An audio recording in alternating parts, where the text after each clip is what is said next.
We Hi, how are you're you? there. So How good are to you? see you. Oh my God, it's so great. I've missed you so much. Oh my goodness. Me too. As How soon are as you? this finish, we're gonna get together. I cannot wait. Yay! Welcome everyone. Welcome, Basila. You look younger. What are you doing to your I skin? think it's all this rest. Oh my God. No, what stress? You shouldn't be Well, stressed while you're quarantined. no, that's what. No, I think this is all this rest. I'm resting, Mm, so that makes that's right. sense that I look younger, right? Absolutely. Absolutely. Yeah. It's so much rest. You know what I've been doing? I don't know about you, but I always try to get into something during my tea time or even just like in general. So I've been doing a lot of like facial treatments and things like that. I've been So doing a it's lot of my meditation and right just yes, to like change it up a bit. Um, yes. so just Hello, so you, everyone, because hello we have so many everyone. Thank friends, even I people from Spain. know. Hi, Luisa. Thank you for listening. Hola. So let's do our toast. You have your tea. Sure. Oh, yeah. Yay. Ooh, very pretty cup. Cheers. Mm, Mm. so There's, nice. there's nothing like sharing a cup of tea with somebody. Listen, if we can't do it in person, we could do it virtually. I think it's a great idea that you invite me for tea. And I must Yeah. say, this is the first tea party that I have in New Yay. There's nothing York. like the GC4W tea party. So do you want to say any greetings in Portuguese or Spanish? Just to welcome Bueno, everyone. I'm gonna say something in Spanish and in French maybe too. Ooh. Hola a todos, hola Esther, sé que te acabas de unir, un beso súper fuerte a todos mis amigos de España, gracias por escuchar y bueno, os deseo un día magnífico a todos. Oh Bonjour à my tout le monde, Java, ciao ciao. God. Oh Hola my God. Esther. All right. Well, welcome everybody. Thank you so much for joining us. And thank you, Basila, for taking the time to do this. Thank you for saying that, all of that beautiful words in Spanish and French. Should I do the honors of introducing you, or do you I want to prefer you introduce to yourself? introduce me honestly. Happy to. Oh my God. This is Basila. She is a big sister to a lot of us. She, and my husband said, she is a global entrepreneur. She definitely has multiple companies under her belt. One that we're going to talk about today for sure is your wine business. And Okay. it's called Basila Wine. It's based out of Spain. So I know Spain has like the best red. So I'll definitely get some recommendations on you on reds and what we I should look would for be in that. happy to. She's a global speaker. She's an innovator. She's been featured in so many big platforms, including Forbes, Inc. magazines, you name it. She's been on there. And what she most enjoys is really working with women and people, just trying to empower them, guide them, promote them, and really download everything that she's kind of absorbed over the years onto them so that they can be better people to their families, better people in their business. And she has really strong authority in leadership management and entrepreneurship. So today we're going to talk about those things. So how did I Yeah. do? You did amazing, and I feel so flattered. So thank you, sis. Yeah. And it's so funny. Like, I remember when I met Basila, which wasn't too long ago. She's always, I mean, for everybody who's on this platform, hey, hi, Toki. Oh, she came back. It's, you were so warm. There was something warm about you, right? And I remember that. Like, you pretty much embraced me and you kind of brought me in as a sister and a family. So I feel so lucky to have you. So for those of us who have a personal relationship with Basila, lucky us. And for those of you who are, you can always find her on LinkedIn as well. So today I invited Basila to come and talk to us about what are some best practices for staying agile as an entrepreneur in today's time, because it's not your everyday time, right? It's something, it's very different from your usual way of living. And so we just want to get some advice from you. It's like, what's your experience? Maybe start with your entrepreneurship journey, and then we'll dive into that main question. Well, I will say that I'm very familiar with businesses in times of crisis, Yes. because my first business venture that you said we will discuss later, it was actually in a moment of crisis when I decided to become an entrepreneur, which was actually my brother who started this entrepreneurship journey, and I joined him because I was very scared to be an entrepreneur. And at the time that I did it, it was in 2009, where we were in the middle of a great economic crisis in Spain. And I know that a lot of people were thinking that we are super crazy, and why are we starting a one business in a moment that it was a crisis. And on top of that, when wine is already A such an crazy abundant time. business in Yeah. Spain. And obviously, what you need to realize is that there is not a particular best moment to do business. The best moment to do business is when you really want to do business, when that idea comes forward. And sometimes if you keep postponing and procrastinating when is the best time to do business, it's going to happen that maybe it is never a perfect time to start business. So you have to realize that there is external circumstances that is going to be always in your way, no matter what. And that external circumstances, of course, you have to take them into account, but you have to really listen more to what are your goals. What do you really want to achieve, and what are you going to do? And of course, you cannot ignore what's going on around you, and you have to be extremely careful and take the right decisions. But there is one thing that all the entrepreneurs we have in common, and it's really faith. That faith in believing that what you're doing, it's for good. And that's really what it matters. Just let faith to lead you into that direction. So if you're an entrepreneur right now and you are living to uncertain times, hello, this is part of being an entrepreneur. This is being in a roller coaster. And your job is to get used to live in uncertainty, because no entrepreneur knows everything. And there's always facing different difficulties and different times. You could lose clients, the economy change, the market change. I mean, you're going to have to face different things. And what I learned in my entrepreneurship journey is to be comfortable in the unknown, to learn to just go through it. And of course, we're living in times that we are facing a lot of things that we don't know where they're taking us. And some business will suffer more than others, because obviously, depending on the industry, it's not the same to be in tourism right now, that to be in the pharmaceutical industry, or to be in the medical industry. It depends on one industry. And at some point, one industry is going to suffer, and one point another. So it is okay to be scared. And my advice to entrepreneurs is just embrace also that sometimes you don't know all the answers. You might be scared, and it's okay. To be an entrepreneur doesn't mean that you have to be a superhero. You are already a superhero just because you tried. But I think what it is important is to understand that this is a time to be really thinking about others, to have a sense of humanity. And when you have a company and you have employees, you really need to think about what is the best way that I could serve. Companies, we are at service. And this change is not really a bad change for all of us. I think it's a different way that we're going to start to do business. And it's going to be a little bit business from the heart.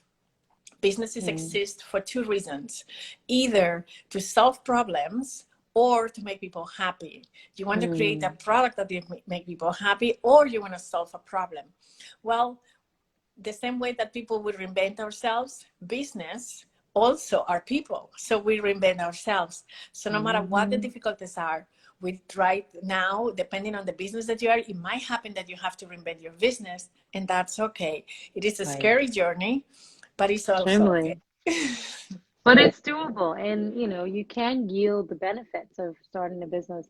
I love what you said about you are already a superhero. So how are business entrepreneurs and business owners and managers, how are they superhero in your own words? What makes us superheroes? I think it makes superhero because you already changed your belief system, and you know that you can do it, and that you could do it with your team, with yourself. Mm. I mean, to just go from being an employee to being an entrepreneur is already a superhero action because you're just Mm. I think jumping in a so. different world.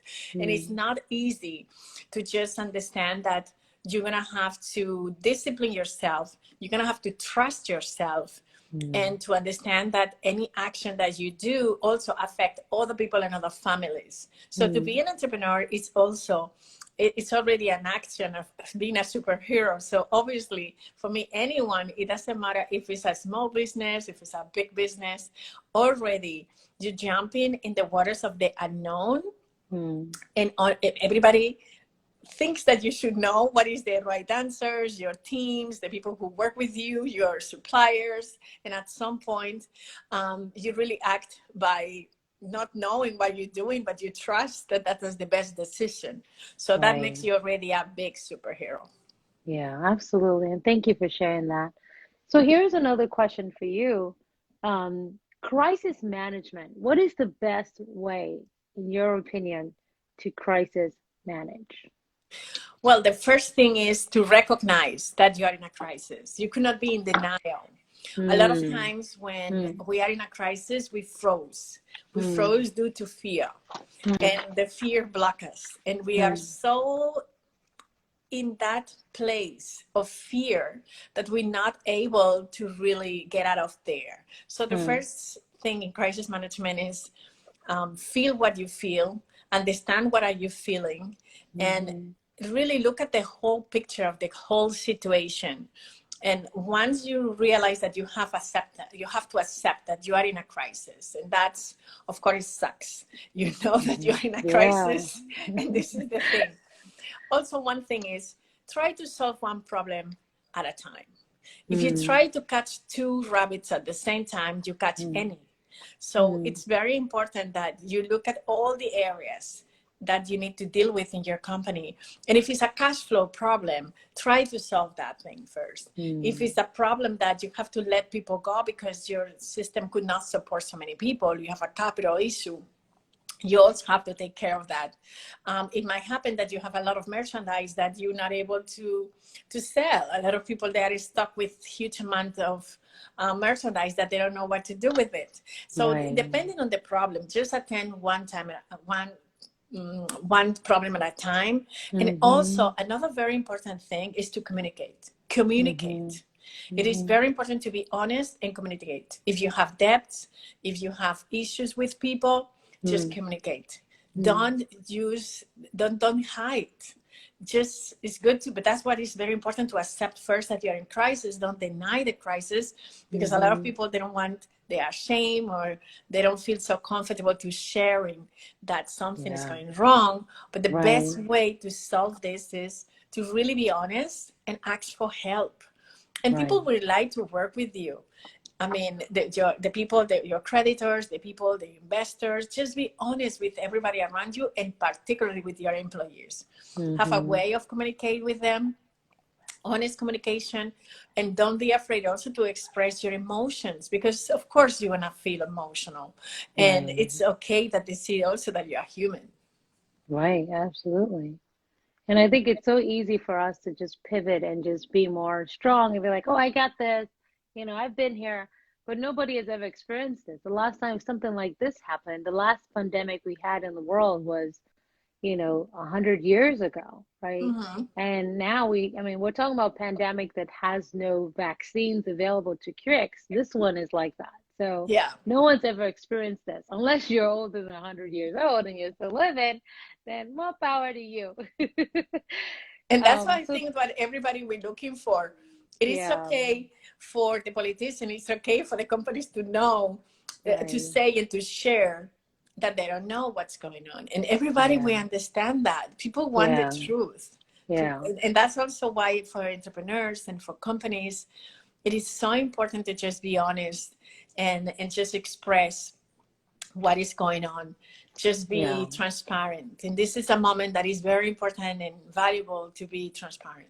Yeah, and I think you're right about there's power in vulnerability. Like being Mm-hmm. vulnerable as a leader is also powerful because you don't realize how much help can come to that.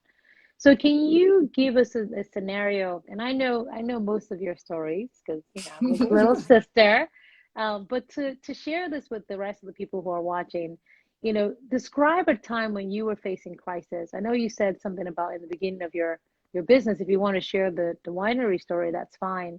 But Mhm. just give us a sense for how you were able to pull through it. These are guiding principles that you shared, but what particular characteristic did you exhibit, as an entrepreneur that help you through those that so that we can kind of ask ourselves, do I have the same elements within me, or do I need to go back to school and learn how to crisis manage, Honestly, I don't believe there is any school that can teach you crisis management until you are in a crisis. You really Hey, don't watch know. it. I'm an educator, we'll teach you some things.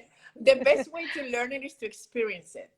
Yeah, You absolutely. could have the whole theory, but you Yeah, need to experience crisis to understand how to get out of crisis.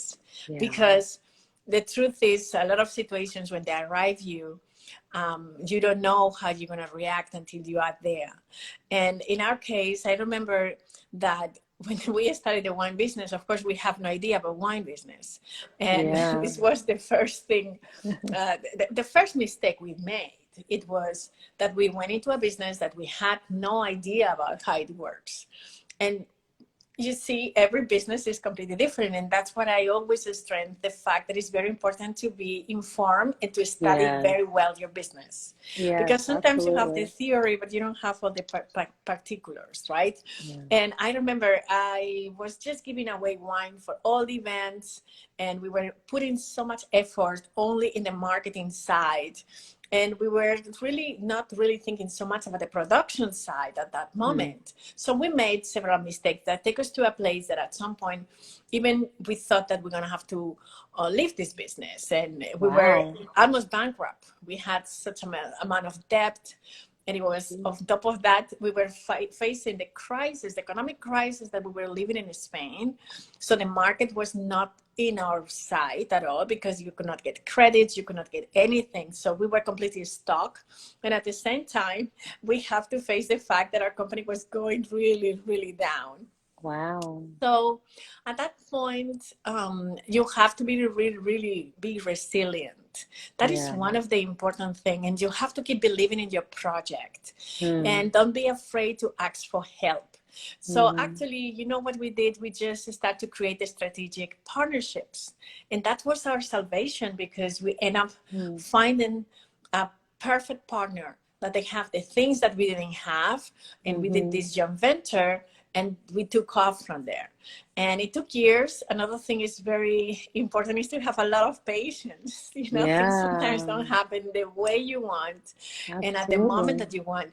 But you have to hold into it, because there is that particular moment, that in that moment that you're gonna give up, that you really Mm, say, I cannot more.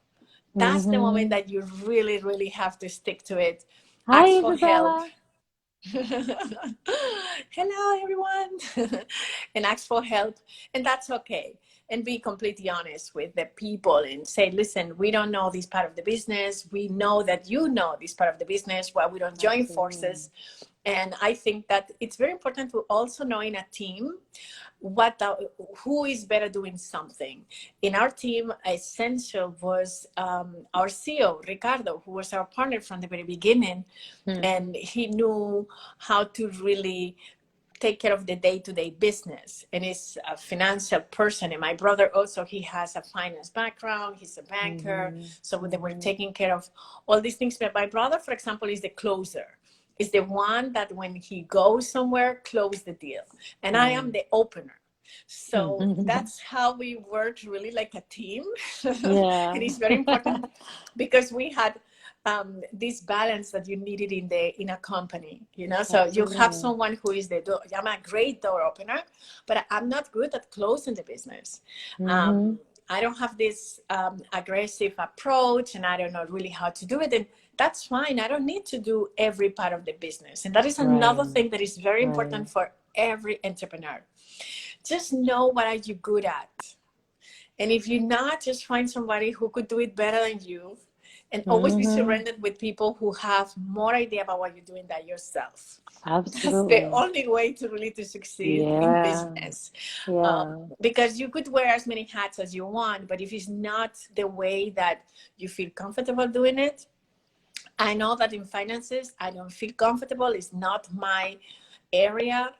I know that I'm a Mm-hmm. great connector. I know that I could Mm-hmm. start the business, but to close it, my brother is much better. So you let that person do that. So it's very important Absolutely. to just recognize what is your talent and use them for Mm-hmm. your business. And Yeah. whatever is not your talent, you just leave it in someone else. It's okay to Yeah. delegate. Yeah. And someone wrote here a very great comment, Young Mola. She wrote, I mean, he or she wrote, teamwork makes work easier because of the ideas shared. Absolutely. And then Absolutely. the other That's thing that it. was, I was going to add to your earlier comment was passion is an important thing too. I think when you're looking for partners, when you're looking for team members, make sure that they're just as passionate about your business than you are. Because there'll be times, in the beginning of any relationship, it's romantic, it's sexy, and there's gonna be that downtime where it's just work, work, work. You know what I mean? It's not so sexy anymore. And passion is what really keeps you connected to the business and forces you to kind of keep going forward, right? Absolutely. Um, so let's switch gears and talk wine for a second, just to give. So everyone who's listening and watching, let us know, like, what are your favorite, like, let's start with like what country wines do you like? I obviously like US wine, but California mostly. Hello, I Miriam. just, How are you? Hola, ¿qué tal, oh, Miriam? hola. And then let us know as well, do you like red? Do you like white? What type of wine do you like? And what have you discovered, Basila, about now that you're a winery owner? Wow, that sounds really good. That's on my bucket list, by the way. What is what have you noticed about wine and wine lovers? You know? You see, I started to be in the wine world back 20 years ago. Yeah. So my wine story is very interesting because my job was to bring wines from Spain into the United States. Nice. So I started to bring the wines from the region of Valencia. And I remember the first trip Wow. that I made to Napa and Sonoma. And I was an intern at that time, and it was incredible. So that's when I fell in love with the wine for two things. First of all, hello, Cookie. How are you?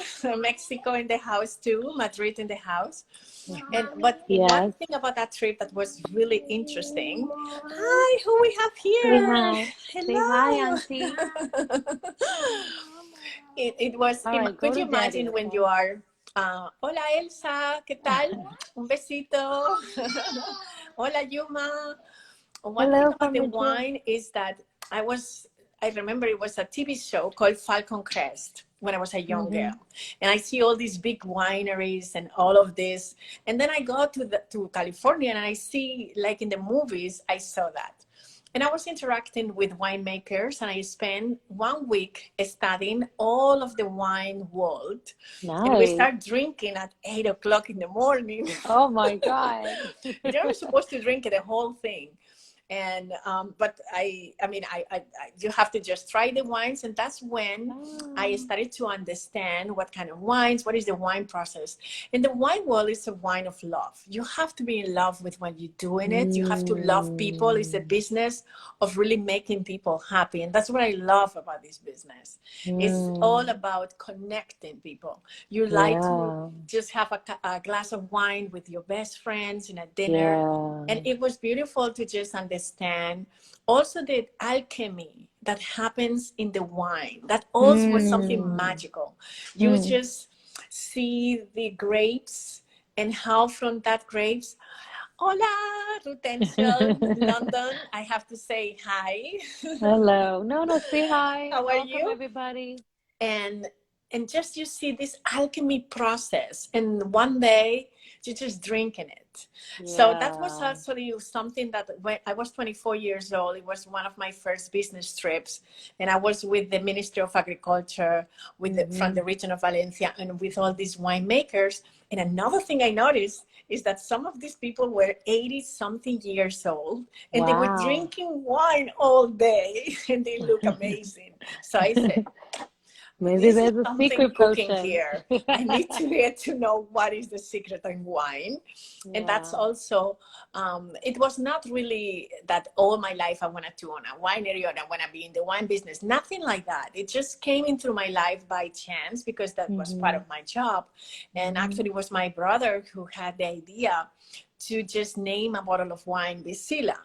I And love it. that is when it was beautiful because I got to do the alchemy of Yeah. mixing the wines and everything. And I wanted to do a really feminine wine. I wanted that Mm. the wine represent also a hybrid, like I am, a Hmm. hybrid of Hmm. cultures. That's why the Hmm. bottle also have this head of an African woman, because I Hmm. wanted the wine to It's a be. beautiful. If you guys haven't checked out Basila's wine, definitely, Google it after the session. It's absolutely a beautiful bottle. Beautiful bottle. You just, it's like a collector's item. You don't want to open it. You just want to keep it filled up. But it was that story behind, and the story was that we didn't want to do something African that is not elegant. And Right. we wanted to kind of break that pattern on the ethnic not be elegant. And that's Mm. also part of our story because we were Africans living in Spain, being Europeans, but also living in the United States. So the wine kind of represent that blend, the blend Yeah. of people. So it has Yeah. behind a story. And that's what I want Yeah. to take with this wine is to tell the story Right. of family, the story of a woman, how we do business with other partners, and how these wines represent that. Yeah. I love that. I love how you said there's two elements of wine. There's the connection part. You have it with your family, with your friends, with your colleagues. And then there's that alchemy, the mixture of wines, Hello to right? Bosnia. Even Bosnia looking at us. Thank you. Hi, Bosnia. We have like again, there's a hybrid of, continents in here. We have people from all over the world, truly, truly represented. I can feel her passion every word. Such an inspiration. Oh, that is Thank so, you. Thank so you so honestly, it much. is truly Equatorial it's a Guinea. treat. It is a treat. Oh, by the way, Basila, one of our GC4W Cycle directors on here is Adora, and she said you guys are from the same city, Valencia. Are you from Valencia? Actually, I'm from Valencia. Yes, I'm not Oh, in Valencia right now. nice. I'm in New York, Oh, of but course. I am Yeah. Valencian. Sí, soy valenciana.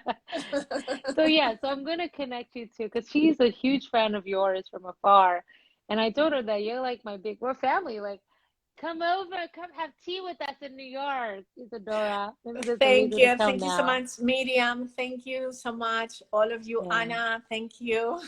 Oh, girls around the world, Vasilia. Oh. This is a little So bit the whole metaphor of the businesses that I involved with, is yeah, that the world is really a small place and we are it all a is. big, big family. And this is really Oh, the way I feel when I do business. And that's really the message that I like to put out there with everything that yeah. I do. Yeah, and you have to meet Francesca. Francesca, we have to get her on on the podcast. What do you believe? Because I want to listen to what my Basila really believes. So Basila, another question from you is, what have you noticed about women and just people in general from all your visits? Because you're one person I know, you're one of my mentors that you pretty much visited every single world, every single country on this planet. If I'm correct. If there's one or two cities missing, definitely let me know. But what have you noticed about people and culture? What I have noticed with people and culture, I realize that we are only one race, human Mm, race. There is no mm, other race beside that. That's one of the biggest lessons that I got through my mm. interaction with different cultures. And you see, when I think about women, and as you know, I've been very involved in women issues.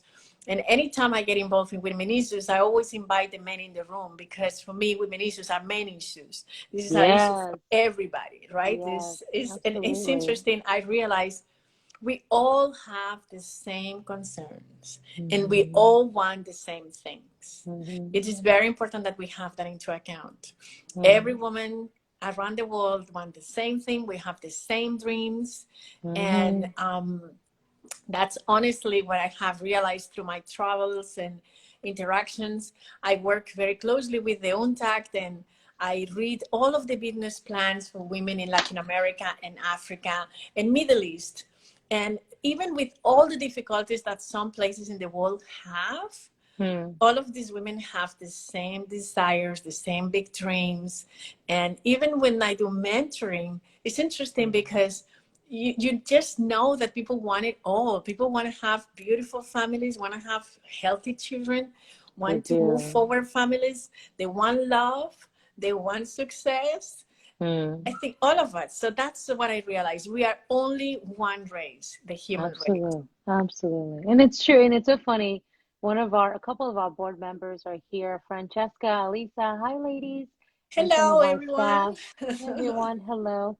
And one of the things she said was, I say the same thing, is like, we are all one human race. And that is so true, right? And when someone was talking about, the whole COVID crisis, and I said, just because they're in another country doesn't mean that it's not, it's not something that I'm actually mourning a loss too, because their loss is my loss, because we share the same commonality in the sense that we're all human beings, right? And so they're my distant brother and sisters who just passed away as a result of that. So let me ask you another question.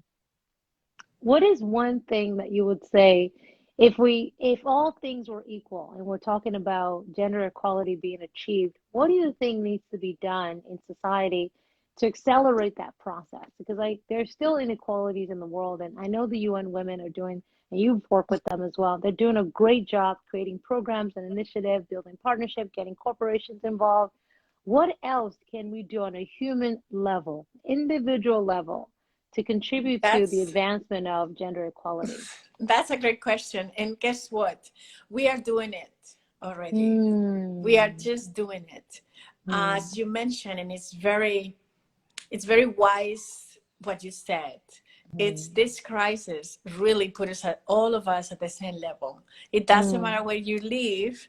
We all is scared of sickness. We all uh, I lost you for a little minute. I know, I saw that. So I think that we already doing that to really be equal. But I think also everything starts by education. I Mm, mean, the most important education is the one that we give at home. mm. And you know that us, like being African, you know how many times your parents tell you, whatever it's happening outside, this is my house, and this is what you Yes. do. And I've been growing up in Spain, obviously, but my family is from Africa, and they teach me to see everyone Yes, like one person.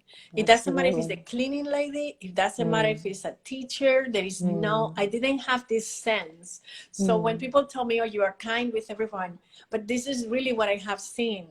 I mean, my mother always teach me to just look at the other. And guess what? In every person, there is God in mm. there. So there is Yeah. no way that you have to Mm, look down to anybody. So the mm, best way that we have right now is to understand that every person is a reflection of yourself. And another thing mm, is, us like mothers, like educators, like the first educators, we need to really create an atmosphere that is equal. In my house, I grew up with 3 brothers. I don't have sisters. And one mm. thing is they treat us all equal. That's right. When I have exams, I don't cook. My brothers cook. Whoever is free, it was the one who cooked. So there was no difference. They didn't treat me differently because I was a girl. And I was the Mm-hmm. oldest on top of that. But they Mm-hmm. really make sure that we all have the same opportunities and that we all are able to do whatever we want with our lives. And so it's very important, like parents, we realize that Mm-hmm. it's our obligation. You could not complain about gender equality when you have a son and it's your Hi, obligation that Remy. he sees you like a human being. So as like an interaction of family, and this is a work that women and men we have to do together. So Mm, the same thing that when we interact with anyone from other culture, mm. our obligation, and it's part of being aware that everyone is a reflection of you. So how we could Yes. change that is to really become more conscious about how we address other people, how we look at other people.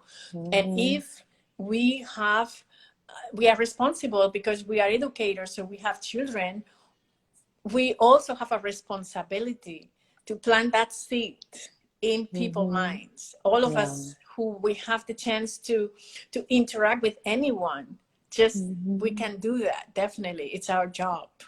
Yeah, no, absolutely. So let's talk about, and these are great. I think, one of my biggest takeaway from all the great, advice that you gave just now was the fact that we have to look at each other as a reflection of ourselves, whether we're male or female. And I think that's important. And so let's talk about men as allies, which is something that Meghan Minkle, Prince Harry or Harry, was talking about earlier this year, because Meghan Minkle, as you guys all know who she is, she was saying that whenever she's going to like this women empowerment or gender equality meetings, Harry would say, "I want to come, I want to come," Mhm. and she would say something to him like, "Don't you feel out of place because it's about women?" And he's like, "No, I want to be involved." So how do we get our men to be more involved? I know that to be honest, I've been doing a lot of research study quietly on this because we're trying Mhm. to create a program within GC4W around men as allies, right? Because I think Mhm. there's a lot of opportunity there. But what is your advice? And what I've seen from a research study that Harvard did was that there's a lot of men who champion women causes, who are champions of gender equality in Absolutely. the workplace, but they hide. They're quiet about it. When they go home, they're all like women empowerment, but when they're at work, they see inequalities happen, but they look away. What advice do you have for men who are truly allies of women and they are for gender equality? What can we do better? What can they do better, right? Hello, Macias in Colombia. Hi, hi, Welcome. Sandy. How are you? Well, it's an excellent question. And I think, you see, humans, we like to mimetize other humans, right? Mm, So mm-hmm, if we do this since we are children. We like to mm-hmm, be part of a group, right? mm-hmm, So when everyone moves in one direction, there is a lot of people who have fear to look differently. And some of the men, they don't want to be portrayed like supporting women and everything. But I think there is a lot of men who are extremely brave and yes, they don't really care about what other people think. And this is a mm-hmm, personal thing. mm-hmm, Hello, Colombia. This is a mm-hmm, personal thing. Are you going to give your power like a man to what other people think about you? mm, Because anytime that we remain silent about something, we're mm-hmm, giving up our power mm. to other I people. love that. So it's Yeah. very important that if you are a really powerful person, you're not Mm, scared of what other people think about you. You will mm, support women causes, you will speak. And actually, I should say that I'm very lucky because I have so many men in my life right, supporting me. And right. men who I know and men who I don't know also. It's not Mm-hmm, only my friends and it's not only my mm-hmm. family members. I remember I was in a conference in Colombia, and just because I have a friend from Colombia, and it was about diversity. And when I get in the room, it's like 800 men and not too many Wow. women. And at the beginning, I was a little bit uncomfortable because I said, "Oh my God, it's too much testosterone energy here. What am I gonna say?" But the truth is that, you see, I didn't see a separation from me from them. Right, You right. see, and I don't Mm, I don't like to defend any women mm, issues because I don't have nothing to defend. I really mm. believe I assume already that I'm equal. So that's why I'm very careful to use these kind of labels. And all these men understood the message. And some of them, maybe they feel uncomfortable, but we have to educate people. That's another thing. Right, All the right. societies, we've been blind about something, and as a Mm. society we've been growing up and we wake up. So this is a moment that men are able to wake up, but there is much more men supporting women than There men is. against women. That's my feeling. At least this is what I have seen. And it's true. A lot of them are really scared to speak up. But the truth is that is because, like, as a society, we have a tendency to remain silent and to just Right. follow the crowd, and they don't want to be Yeah. portrayed. But also it's because they don't want to be, they're not less men only because they support women causes. Thank All of the opposite. you. Yes. All of the Um, opposite. It's yeah. amazing. I mean, I love to Yeah. see men who are sensitive, who they Mm-hmm. cry, that they Mm-hmm. go to the kitchen, that they pick up the children from the school. This is wonderful, beautiful, and That's it's my husband. amazing. And actually, it's, they need to understand there is no separation. Right. That's the reason why we could not see this like a fight, because it's not a Right. fight. What we're Right. looking for is collaboration. We need to Mm-hmm. cooperate. We need to Mm-hmm. work, and they need to have references. Yes, Esther, exactly. They need to have good examples. And when you have examples, you follow. The thing is that more and more men will come forward and they will start speaking up. And when more and more Right. men see that, they will end up Yeah. doing it. So Yeah. just encourage your men in your life to support you, encourage them to bring them with you. Yeah. And all the women conferences, I do that. So Yeah, no, absolutely. And I think that's what it is. It's like we need to invite more men into the conversation. I love what you said about you were invited to speak on diversity and inclusion, and you walk into a room and it was just like more men than female. Bring your partners, bring your friends, bring your colleagues to these conversations about, my husband said, yeah, it's a really change of mind and mentality towards how men see women. It's true. And it doesn't make them like I love what you said. It doesn't make you less equal or less powerful because your partner or a woman now has I think your equal acts. husband, that he's a superhero. I love him. Oh yeah, he's great. Like he is those great examples out there who are strong allyship. So what advice do you have for a young person, because I have a couple of young people on here now, who's trying to decide on what am I passionate about? And I think I did a podcast recently on what do you believe, and that can be found on Spotify or iTunes. And I remember the host of the podcast was asking me a question about, how did I decide on my lane and what I Mm. decided to do to the world? And for me, and I'll ask you the same question. For me, it was like I asked myself, how do I want to serve humanity? And who do I want to serve? And for me, it was like women and girls because I thought they were the most vulnerable in societies. And so my advice and question to you rather is, what advice do you have for young people who are trying to navigate their path and figure out what it is that they're passionate about?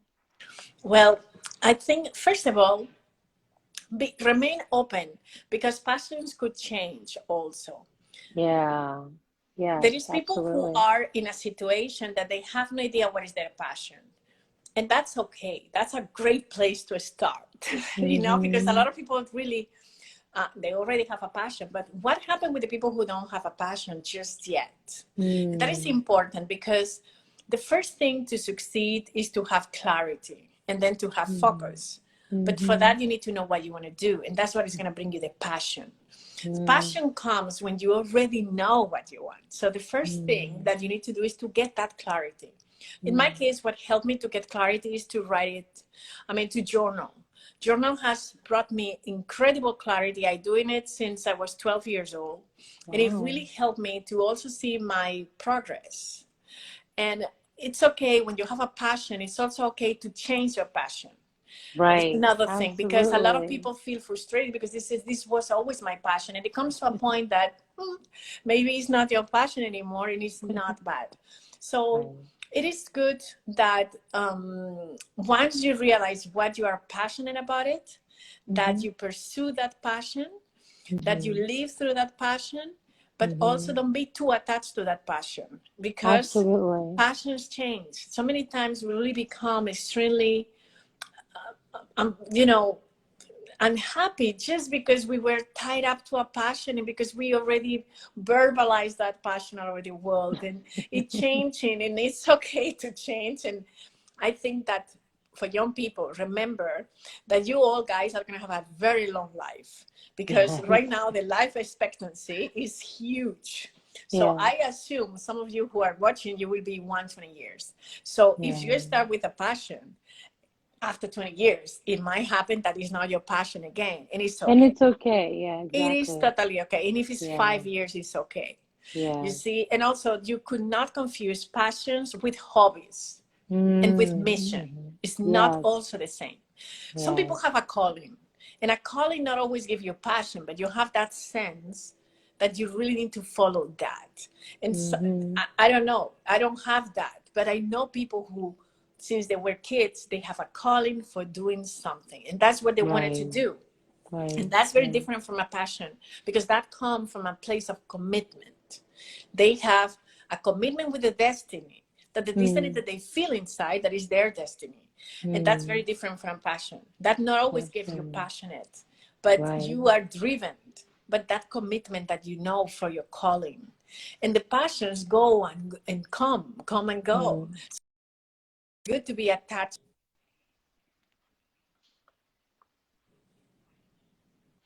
Yeah, no, absolutely. And then everyone who watching, I just want to give you guys the opportunity to post your question. There's a question mark box right underneath your screen. Please ask away, ask in Spanish, ask in Portuguese, ask in French. She is bilingual or trilingual. She definitely will be able to read it. So if there are some burning questions that you want to ask our guests, please feel free to ask her for sure. I was gonna grab a book because you were talking about the difference between a passion and your hobbies and things like that. There's a really good book that I read. Let me grab it. Mm-hmm, sure. Where is it? And it's by Annie McKee, and it's called How to Be Happy at Work. Great book. Wow, I like. Hola Yes. Natalia, ¿qué tal? I think that this Bilbao is, in the house. and I'll put this book in the Please comments put in a it in the second. comments, so this way Yeah, I would so love people to can read buy that it. book. Yeah, it's a great book. It's an easy read.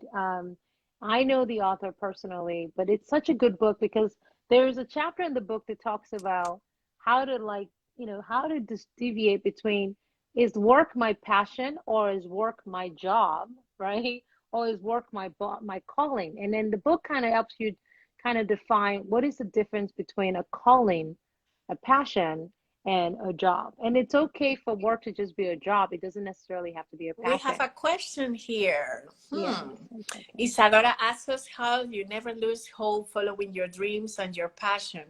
Absolutely, I lose it. Yeah, Thank you for the question. I think it's a that's a great great question. question. Yeah. And um, there is a lot of days that you don't really even believe in you and your dreams. Hmm. And there is many times that I'm extremely harsh with myself, and my internal dialogue is not nice. And because when I feel that I'm losing in the game, I have a tendency to really be extremely harsh with myself, and I could talk really very bad to myself and be very and being so hard with yourself. And what I realized a few years ago is that it's part of the ways that when you have this feeling of frustration, of failure, because you're not getting to the place that you want in your dreams, Hmm. I accept that feeling. I accept Hmm. it. I just stay Hmm. with the feeling and I look at it in the eyes and I said, okay, this is how I'm feeling. But guess what I do?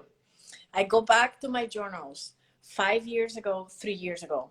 And that way I see what was my starting point.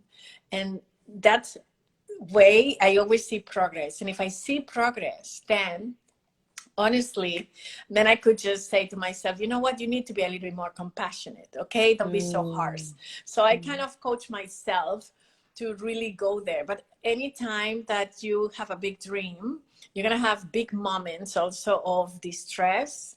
You're going to feel frustrated, and at some moments you want to give up. And Hmm. two things, you definitely have to realize that this is just a moment, and Hmm. it's okay. You have good days and bad days. And what it really helps is to have a big support system. You need sisters and brothers, people who support you. You see, like I have Lily, and I know that if I don't feel good, I could call a friend and just, they're gonna cheerleader me. They're gonna tell me how great I am, and they're gonna make me feel better.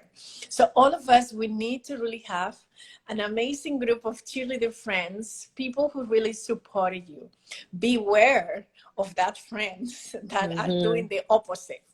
That they tell you, Hmm. oh, I told you this is a big dream, and why you planning to achieve that. That is very dangerous. So thank you so Yeah. much for the question. I hope I answer it. So we also have a couple more questions. This question is from Josh.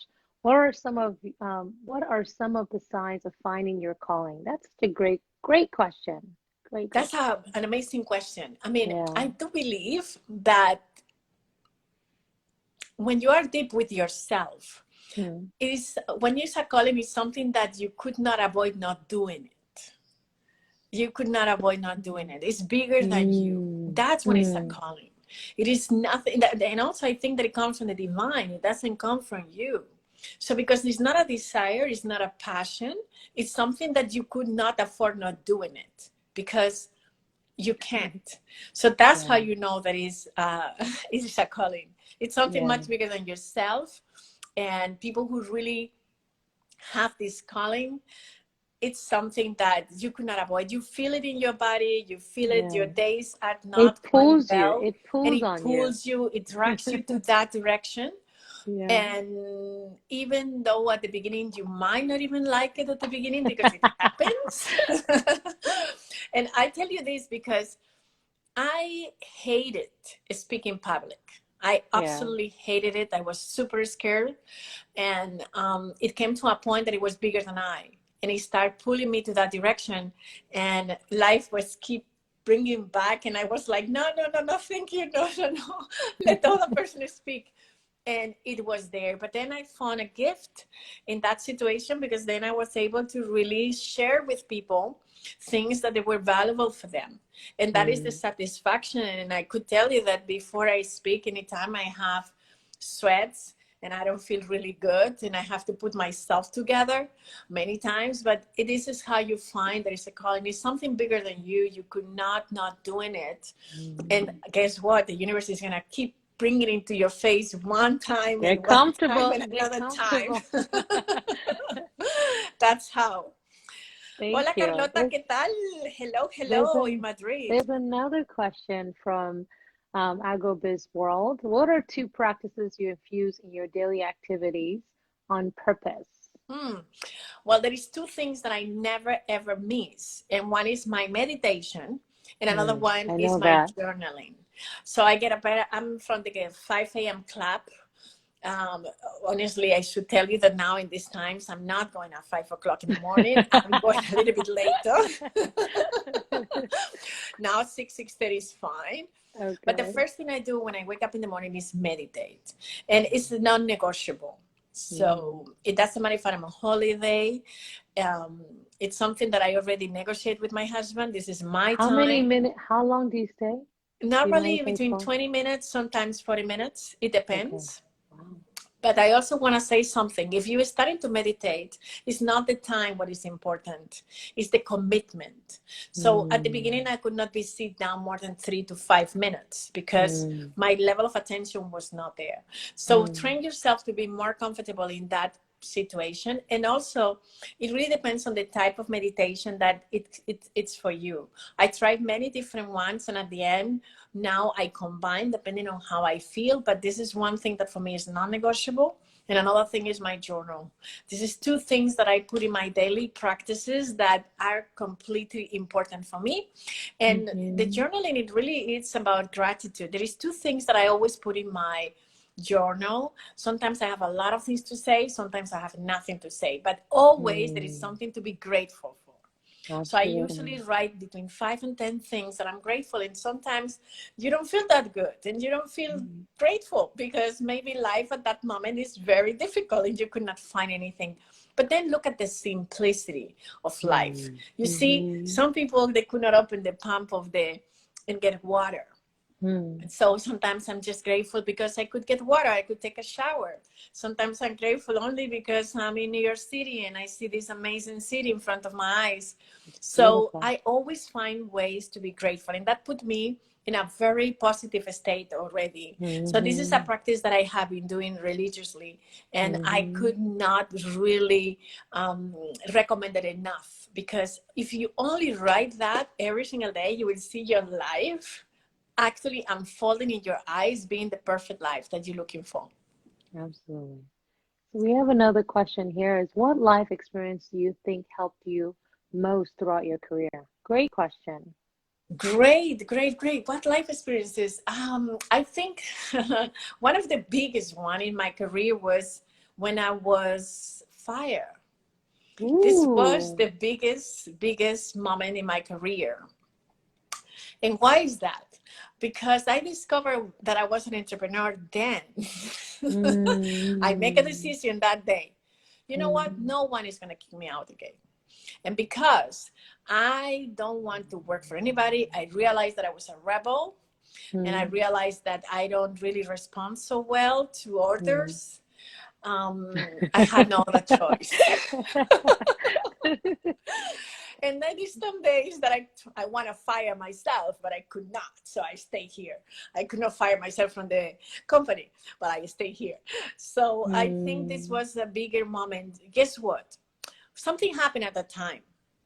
First of all, I have to realize that my ego took me to that place, my arrogance at that moment.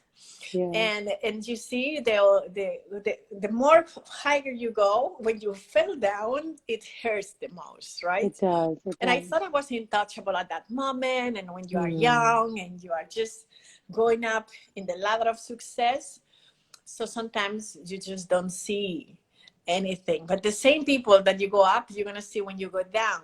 And that's what is so Mm. important, to remain faithful to your values and principles. That is very Mm. important. So for me, that Mm. was the moment that really changed me. And I also was the moment that I took all the mask out of my face. I Mm. didn't hide behind a title. At that moment, I started to become Bisila Bokoko, just that. Yeah, I remember you sharing that story with me. I'm feeling moved by that. Someone else had a question here. Um, if you have a calling to make a change in your industry, but sometimes you see that there's too much, let me just read it here. Um, that too much needs to happen. Where do you start? Oh, that's a great question, That's a Carlota. I really good love one. that. Very Well, thoughtful. every every beginning start with one step forward. And Mm-hmm. I think you refer to an industry like beauty and industries like fashion, where there is so many changes to make. But I Mm. think, you know what, um, be a superhero. Don't be afraid to just be changed. Don't be afraid to be the first one who raised the questions. Don't be Mm. afraid to just be the person who want to change the game. We need Mm. people like that in every industry, that they want to make a change. So the first Right. thing you have to do is to really leave fear aside. Don't give up your power. Because Mm. anytime that you're thinking about how the industry is going to respond to your suggestions, to the changes that you want to propose, you're giving up your power, because Right. you're giving them power over you. And this is Mm. not good. So remain always truthful to your own values. And when you Mm-hmm. know that it's a calling to make a change in your industry, just do it. Maybe at the beginning, there is no one who really follow you. But that's Mm-hmm. what makes a leader. A leader is not expecting that people follow them. It's Mm. just doing it, and then people will follow by themselves. You see? Absolutely. Absolutely. If you want to be a leader in an industry and you're expecting that people understand your message, that people follow your mission, then you're not a leader. A leader just Mm. do it anyway, and then people will just join you because you will be inspiring them. So That's just focus right. in inspiring others. That's it. Mm. I love that. Well, everyone in Basila, thank you so much for making the time to have tea with us today. Cheers again. And Cheers. cheers. And everyone else, just make sure you follow Basila Coco. I put her handle on the bottom. And I think one of the things you said earlier to a guest who has a question about community and all of that is be sure to join the GC4W Circle. If you go into our profile link, there is so much information available on that. Priscilla is a mentor on that network as well. So if you ever want that extra time with her, this is the place to do that. Have a great weekend, everyone. I Priscilla, thank love you you so all of much. my friends around the world, Spain, Besitos. Colombia, Bosnia, New York, Spain. everyone. I love you all. Yeah. And it's so good to see you, sister. You look You beautiful. too. You Likewise. are, I I mean, missed I you. admire so much. I love you so much. Thank you so Love much you for too. having me. Of Ciao, course. God ciao. bless. Bye, babe. Bye, Bye. everyone. Love you Ciao, guys. See ciao. you soon.